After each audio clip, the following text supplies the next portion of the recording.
Good day to everyone. So in the last video and the last class, we have seen about the two-dimensional arrays, how to declare and initialize the two-dimensional arrays with the different initialization methods like using the assignment statement and the declaration statement as well as the read statement. So today we are going to see about the how to use the whole arrays and array subsets in the two-dimensional arrays, and after the completing this we are going to see about the subprograms like the subroutines and the user defined functions. So first we are going to define about the going to explain about the subroutines, and then the forthcoming classes we will proceed further.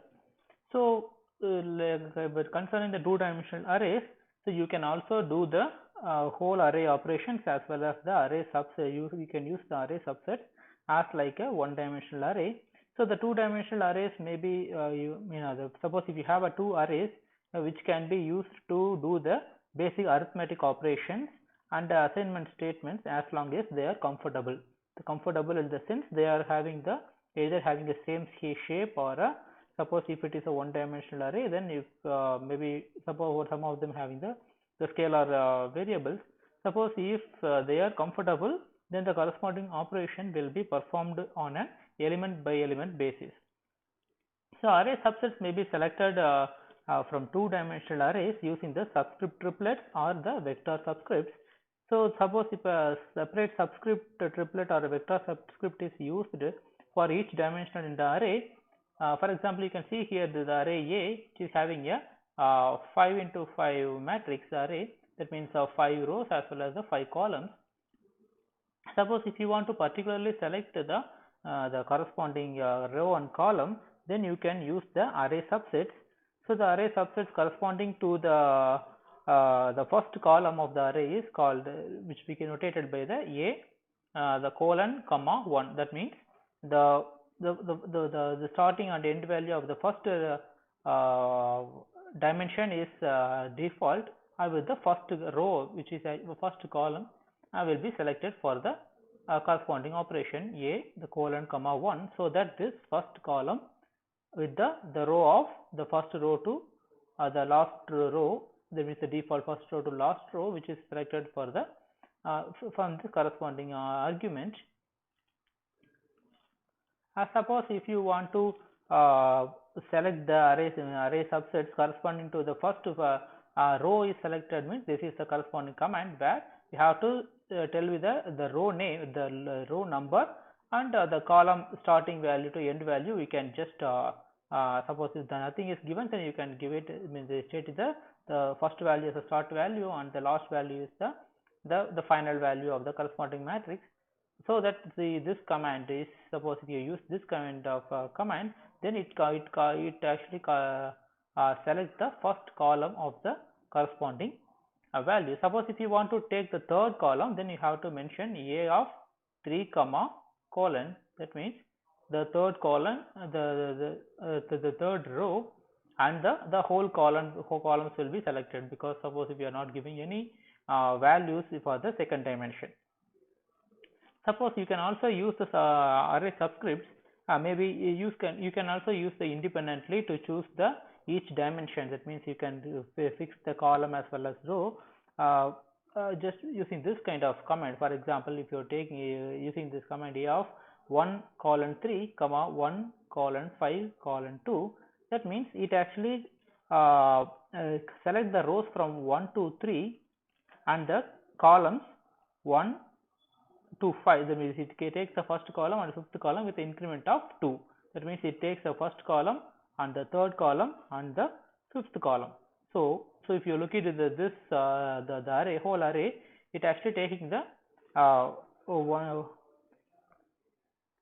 3 5. That means 1 2 3, the rows actually selected from the first value is the row is 1 and with increment of every 1. So 1, the columns rows 1 2 3 will be selected, and the columns of 1 3 and 5 will be selected. So you can see that this column the first rows 1, 2, 3. This means 1, 2, 3 will be selected, and on this column. So in this column, so you're taking the 3 rows of this 1, 2, 3. On this rows, it select only the particular columns, this column and the the third column as well as the fifth column, and it print the corresponding result here. So 1, 6, 11 and 3, 8, 13 as well as the 5, 10 and 15. Suppose if you choose if you take the array subset as this follow in this format. So independently you can select the rows as well as the column sizes or column values with the corresponding increment. Okay, so this is how you can use the array subset in the two-dimensional array. So as like the whole arrays you have used for the arithmetic operation or the different array operations, you can either by element as well as the whole arrays you can do it just giving the variable. Suppose if the A is a two-dimensional array and if you have another dimensional array B, then you can do the mathematical operation C is equal to A plus B or whatever the mathematical operation is. The arithmetic operation is, you can just give it as give it here with using the whole array operation. Suppose A and B are the two-dimensional array, the resulting result is also as a two-dimensional array. Okay, fine. So okay, so this is about the two-dimensional arrays, how to declare and initialize and how to use the subsets and the whole arrays in the two-dimensional operation. So the Fortran also support the more complex arrays with up to 7 different subscripts. So that means 7 different columns or 7 different subscripts. So these larger arrays are declared, initialized and used in the similar manner as like the one-dimensional as well as the two-dimensional arrays described in the previous classes and this class. So the multi-dimensional arrays, that is suppose if you have more than 2 subscripts, that is called the multi-dimensional array, or suppose it also called as a rank n array, and are notationally allocated in the memory of the computer in this format. You can see that this is actually a 3-dimensional array, where the first subscript mentioning the first dimension and the second subscript mentioning the second and the third subscript mentioning the third dimension. So you can also use up to the 7 dimensions, that means the rank A up to the rank n, so to mention the higher order arrays. So the memory allocation for the suppose this corresponding the figure showing the 2 into 2 into 2 array, the rank 3 array illustrated here. So here here you can note that the first subscript runs through its complete range before the second subscript is incremented. You can see that 1, 2 and then it is actually taken for the second subscript is incremented, and then the second subscript is runs through its complete range before the third subscript is incremented. So this process repeats for whatever number of subscripts are declared for the array, with the first subscript always changing most rapidly and the last subscript always changing the most slowly. That means like the nested do loop. That means where is using those two do loops, then the innermost do loop will actually the values will be changed rapidly in the inner do loop, and then the outer do loop will change only once if you complete the do loop. So this is a similar way the multi-dimensional arrays work. So we must keep this allocation structure in mind if we wish to initialize and do the operations in the multi-dimensional arrays. So I am not going very detailed about the multi-dimensional arrays now, because in syllabus we have covered only the one-dimensional arrays and the two-dimensional arrays and how to initialize them. So I just giving with this a small introduction about the multi-dimensional arrays. I stop the array part here. So we can just see about the subprograms now. Okay, so let's start the the other part, that is procedures and the structured programming, which we are going to use in the programming now. So since so up to this, we are actually using the basic technique that we employed for the writing the Fortran programming is the top-down approach, which we already seen this. So this top-to-down approach design of the the programmer start with the statement of the problem to be solved and the required input and outputs.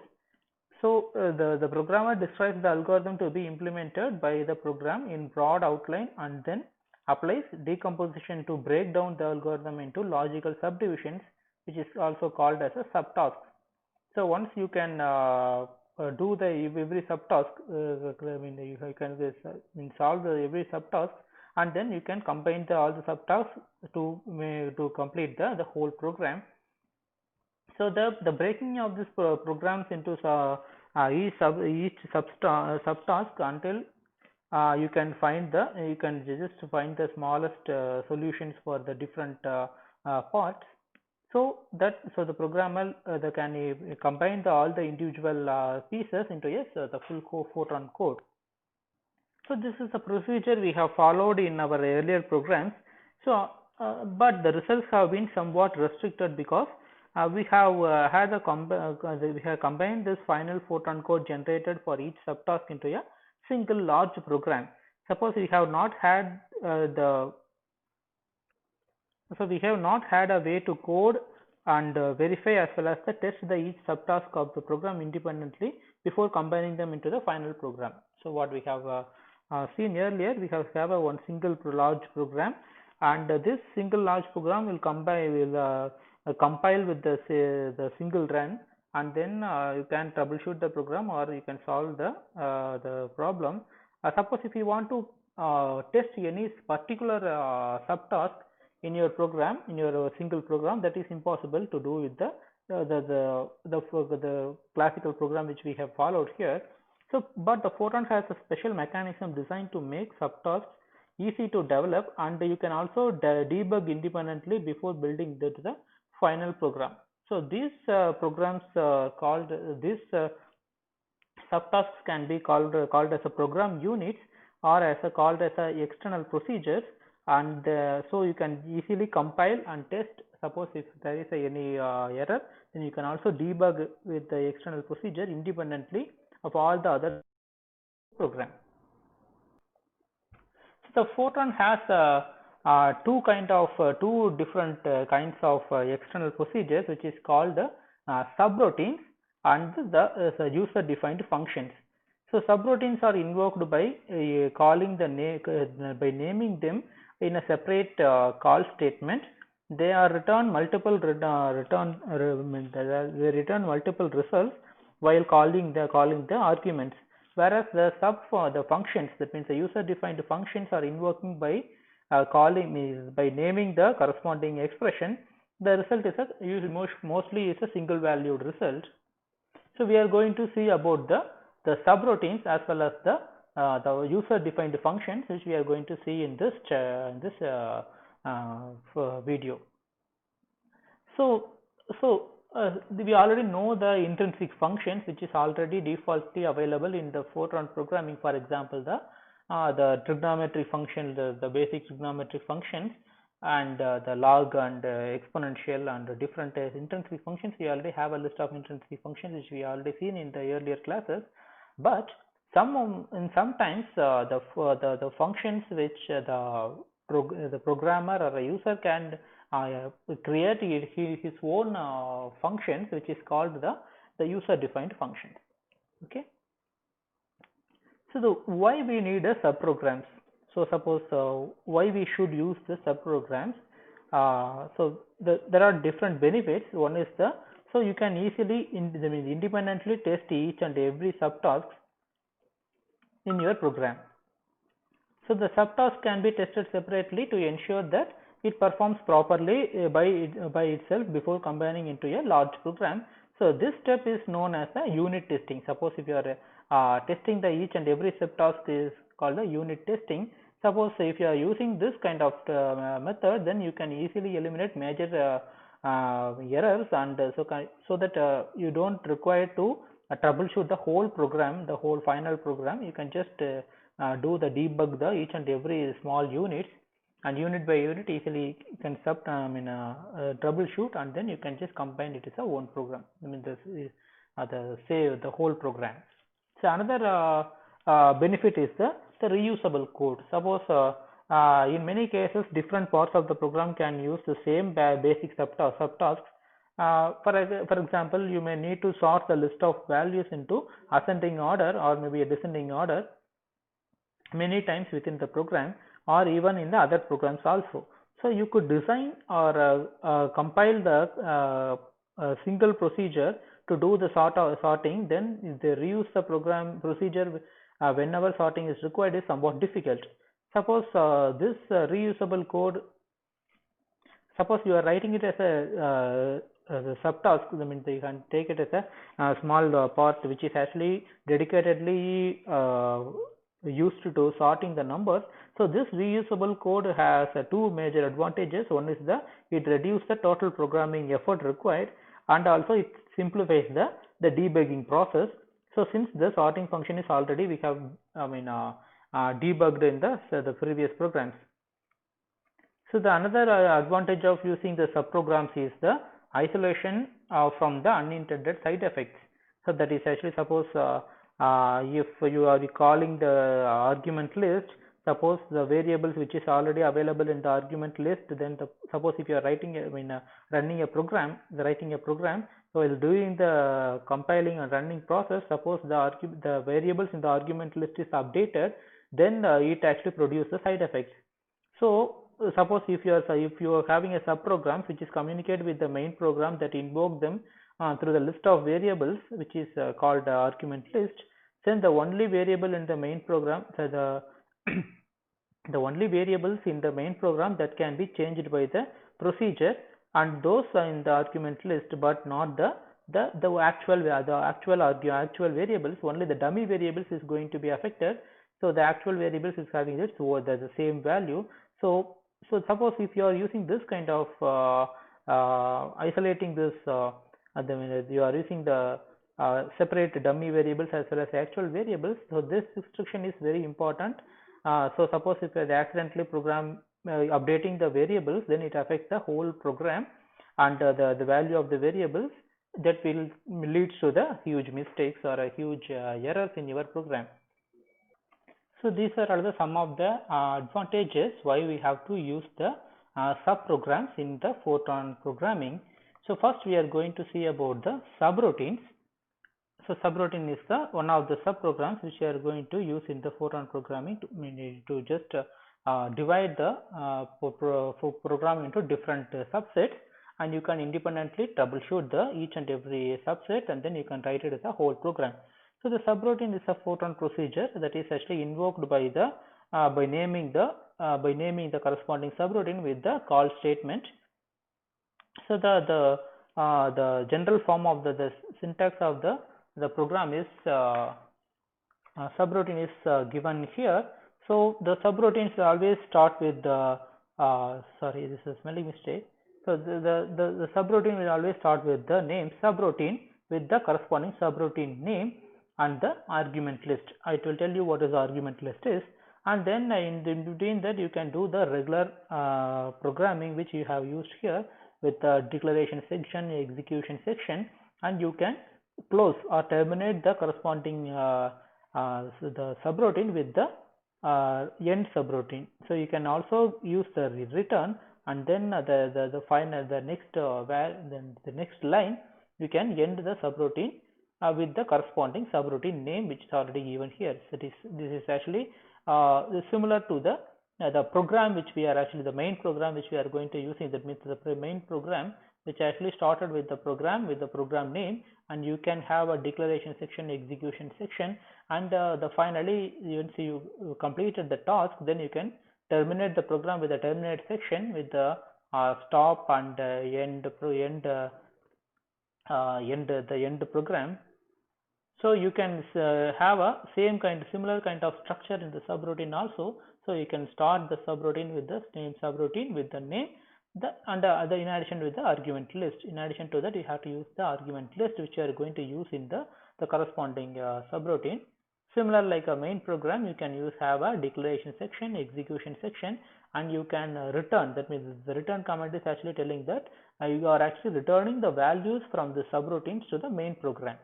Okay, then you can terminate the subroutine with the command end subroutine with the corresponding name. So as usual, the subroutine name must follow the standard Fortran conversations. The convenience that means it should have a it at least it should have maximum of 31 characters long, and maybe you can use the alphanumeric characters with the inclusion of the underscore, and the first digit should always have the first letter should always have the alphabet character, not a digit. So the argument list contains the list of variables. The argument list, which is actually the list of variables, and arrays are both that are being passed from the calling program to the subroutine. The calling program means the main program. So these variables are called the dummy arguments. As I already said, suppose if you are using the subprograms or subroutines, you have a main arguments as well as the dummy arguments. The main argument list is the actual variables you are using in the main program.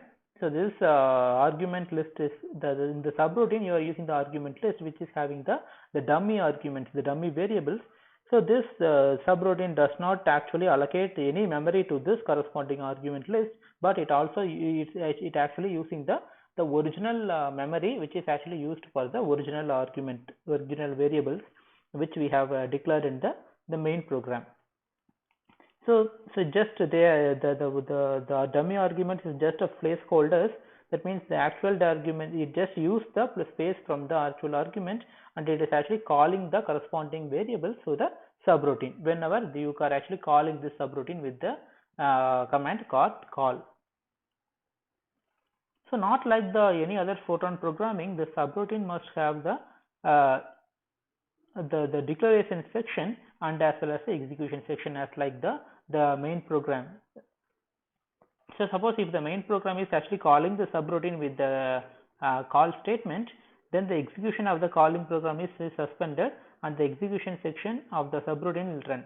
Suppose if you have some Fortran lining, so there is the instruction. Suppose if in the main program you are actually using the call, then the program flow is actually running from the corresponding line to the subroutine whenever you are using the call, and once if you have finished the actual procedure or actual steps in the subroutine, then the flow of the program will again goes to the corresponding same line after the call program. Okay. So when the return or end subroutine is reached in the subroutine, the calling program start running again at the line following the subroutine call. So each subroutine is an independent program unit. So beginning with the subroutine and terminate with the end subroutine statements. So it is very complicated. It is actually compiled separately from the main program and from any other procedures, because each program unit in a program is compiled separately, and statement labels and local variable names may be reused in different routines without causing an error. So any executable program unit may call the subroutine including the another subroutine also. Suppose if you are using the more than one subroutines, you can separately call the each and every subroutine using the call function. So the general form of the call function is it starts with the command call, then the corresponding subroutine name, and what are the arguments which we have used in the corresponding argument. That means the same arguments which we have used in the subroutine. So the only thing which we have to we have to consider is the very important thing is the argument order and the type of the actual argument and the argument list we have used in the subroutine should be they should be same as the main as well as the subroutines. So first I will explain this the working of the subroutine using the example. So this is the subroutine the program subroutine the subroutine, where we have used to find the hypotenuse of the corresponding triangle. So this is the subroutine which we have to start with the command subroutine with the corresponding subroutine name. So I have given the subroutine name, and these are all the argument list, that means the dummy variables which I have used for the corresponding the calling the variables from the main program. So the side1 and side underscore 2 and hypo. So here the side1, side2, hypo are the variables which is actually calling from the main program, and the hypo is the output from the corresponding subroutine. So the argument is the side1 and side2, then the side1 and the side underscore 1 and side underscore 2 are nothing but the just a placeholders for the real values containing the length of the side1 and side2 in the main program. So these dummy arguments are used to pass the data to the subroutine, but are not changed inside the subroutine. Okay, so they are actually declared to be the input values. So you can see here I have used the command called, the attribute called intent, and with the command in. So it's nothing but the actually getting the values of the side underscore 1 and side underscore 2 from the main the values of the variable side underscore 1, side underscore 2 from the main program, that is the input, that these values are the input to the subroutine, so that I can use the intent in. That is, if you are using this command, then these values will not be changed inside the subroutine. And you can also see here I have used the another intent with the command out.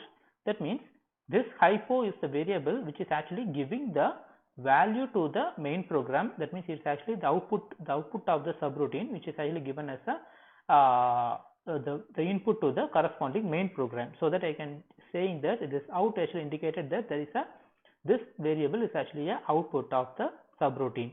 So you can also have a sum of the variables which is actually the in as well as output, so that you can use the in out using the intent command. So if you are using this command in your programming or a subroutine, this corresponding variable is as a input from the main program. It is also actually a output. The same variable can be used as a output of the other variable. That means the same variable. Okay. So apart from that, I have also have another variable temp, which is actually the local variable within the subroutine itself. That means it is not returning any value to the main program. This variable, the temp variable, is actually used only in this corresponding subroutine, not not else in the main programming or other part of the programming. So that I can just mentioning it as not just a local variable as a real, and the real variable is actually just taking the squaring and adding of the side 1 and side 2, and it is actually the corresponding result is actually stored in the temp, and you are taking the square root of the corresponding temp, and this is actually stored in the hypotenuse. So this hypotenuse is actually having the value of the square root of the temp, that will be declared, that will be actually returned to the main program. So this return command is telling that there is there is some values which is going to be returned, and going to return from the subroutine to the main program. So this what this return actually, the return command is actually the indicating, and the return is actually optional. So suppose you are using the subroutines, automatically return the calling program with the end subroutine with the corresponding name. The name is also optional here in the end statement. So the return statement is only necessary when we wish to return to the calling program before reaching to the end of the subroutine. As a result, the return statement is rarely used in the corresponding subroutine programs. So this is subroutine program. Suppose you can just you cannot able to compile this subroutine, but you can easily troubleshoot or debug the program unit independently in your program. But suppose if you want to get the output of the subroutine, you have to connect this subroutine with the main program, and if you compile the main program, this main program will use this subroutine to get the corresponding answer from this hypo. then it will print the result, or it can be used in the main program. So the main program can also be known as a driver program. So the whole program is given I will discuss about the whole program in the later sometime after some time. So before going into the actual program of this corresponding subroutine, I will explain about how this variables is actually passing from the main program to the subroutine unit. I will just explain this, and then we can go to the whole program programming. So how the variables is passing from the main program to the test program is that is what very important to note, that suppose most of the errors is actually happening in the passing of the variables from our main program to the subroutine. So usually the Fortran program communicate with the subroutine by using the pass by reference scheme. So when the subroutine call occurs, the main program passes a pointer to the location of the corresponding memory of each argument in the actual argument list. So the subroutine look at the corresponding memory location pointed to by the calling program, and to get the values of the dummy arguments it needed. So when you can see this process, suppose I have the program, the main program, and I am going to use the subroutine in the corresponding program. So this program is actually having the variable as well as the array. So and you have the variable, other variable next, and you can see this variable A is actually stored in the memory, which is maybe we can take it as a 001, so that the memory is actually corresponding memory of the variable A is actually stored in the memory of the computer. So this A is actually not actually directly used in the subroutine, but it is actually passing this values of the A to the dummy variable X. That means whatever the value is actually assigned to the value A will be assigned to the X. That means this X, the variable X is don't have a particular memory location in the corresponding computer memory, but it already used it is actually a placeholder for the variable A. So the X is actually using the memory address of the computer, and it actually read the value of the A to the X. Then it do the whatever the expression mathematical operations here, and then it return the value to the main program. Okay. So here you can see that the three actual arguments are being passed from the process to the subroutine. So the real value A and the element, the array element, 4 array elements of B of 4, and then another integer variable which is called next. So these variables are assumed to occupy the memory address of the 01, and all the 4 array elements is actually reached from 2, 2, 2, 3, 4 and 5, and the another variable next is actually having the memory address of 6 respectively.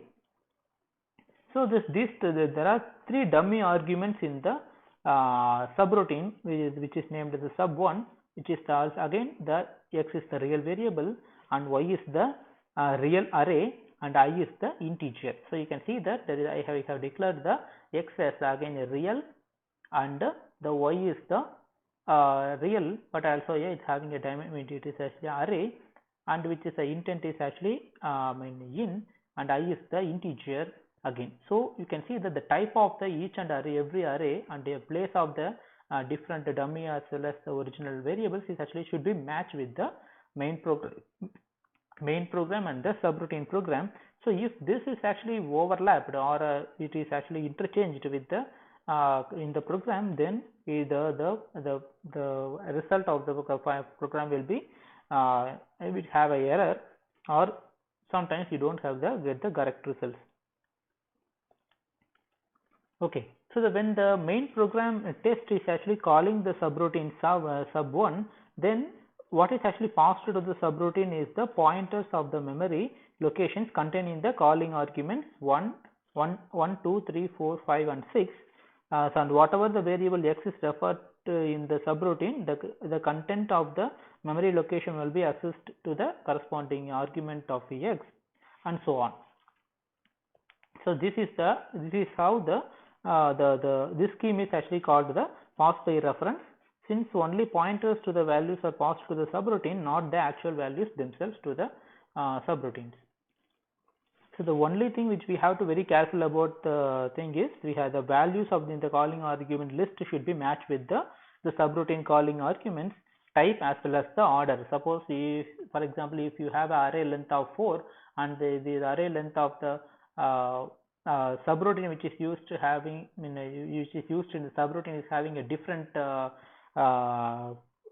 number, different elements, then again this will give you the error output.